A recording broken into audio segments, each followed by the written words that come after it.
Welcome to Jefferson County, Virginia. Population 30,000, county seat Port Gaston.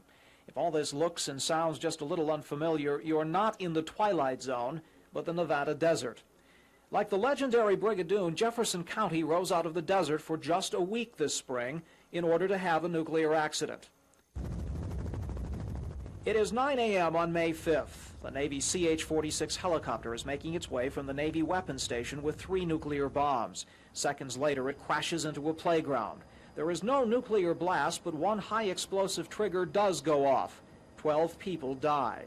Local emergency crews respond, followed by military guards in protective clothing. This is, of course, just an exercise. NUACS 83, standing for Nuclear Weapons Accident. It's the third such exercise, but it's the first to invite local authorities. And this year, 63 from the real state of Virginia show up, many from Hampton Roads. And there's a good reason for that. It may be called Jefferson County, but the scenario sounded a lot like Hampton Roads. And I thought very much in terms of the Yorktown Naval Weapons Station and the peninsula.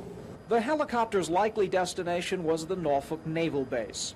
If all this sounds like wild-eyed science fiction, you should know it has happened twice. Not here, but once in Spain and once in Greenland. So this exercise was incredibly detailed. Norfolk Civil Defense Coordinator Bob Smith played the chairman of the Jefferson County Board of Supervisors. There, the news media was putting a lot of pressure on me to the fact that they had supported me in my last election, and that if they didn't get the information they wanted about this exercise, they wouldn't support me in the next election. Rear Admiral Joseph Frick, the commander of the Norfolk Naval Base, had trouble with the media as well. In fact, he walked out of a mock news conference.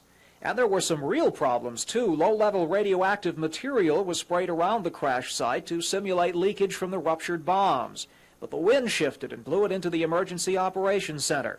So we moved out of there to another location, and we're back in operations within about 30 minutes from the time that we moved out.